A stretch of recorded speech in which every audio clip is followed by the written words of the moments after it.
हजूर, जो आपने मुख्तलिफ ममालिक में जाके जो अमन का पैगाम दिया है, क्या किसी लीडर ने आपके निसाय पर अमल करने की कोशिश की है?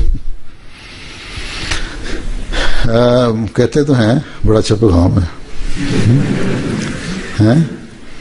कैमरून साहब ने को जब मैंने ख़त लिखा तो उनका पहले तो हल्का फुल्का से जवाब आया, फिर दोबारा आया कि हम कोशिश कर रहे हैं और न्यूक्लियर वेपन जो है इनको हमारे ये जो G8 है और इंटरनेशनल ऑर्गेनाइजेशन हैं सब में कोशिश कर रहे हैं कि हम 2020 तक हमारा ये 1/3 रह जाए। तो हमें तो जो है इस तरफ। इसी तरह कनाडा के प्राइम मिनिस्टर ने मुझे जवाब दिया पहले तो दाएं बाएं की मारता रहा कि मज़हब में आज़ादी होनी चाहिए। मैं कहा मैं तो ये तुम्हें सवाल ही नहीं किया था मज़हब में आज़ादी होनी चाहिए कि नहीं, किसी ज़रिए से किसी को पॉलिटिशियन के ज़रिए से उसको मैंने पैगाम भिजवाया। तो मेरे ख़त का जवाब देना दो, नहीं तो चुप करके बैठ जाओ आराम से। खैर फिर उसका एक और जवाब आया कि हम कोशिश कर रहे हैं और दुनिया में अमन कायम हो और जो न्यूक्लियर वेपन्स हैं इनका ख़ात्मा हो और ये हो और वो हो।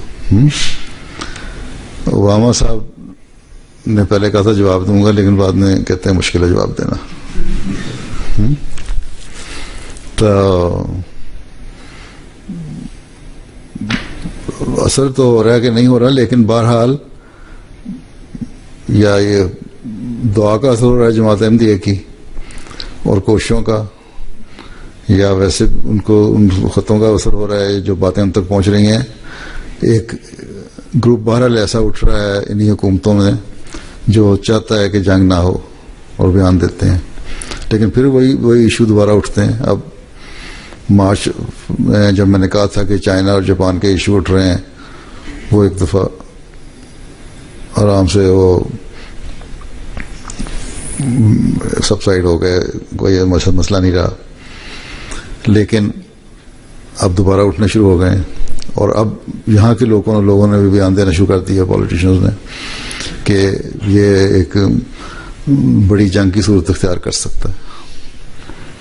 तो जब इस तरह के बयान आने शुरू हो जाए, इसका मतलब लोगों को एहसास पैदा हो गया है कि हमें अपने इश्यूज जो हैं वो दोस्ताना तरीके से हल करने चाहिए।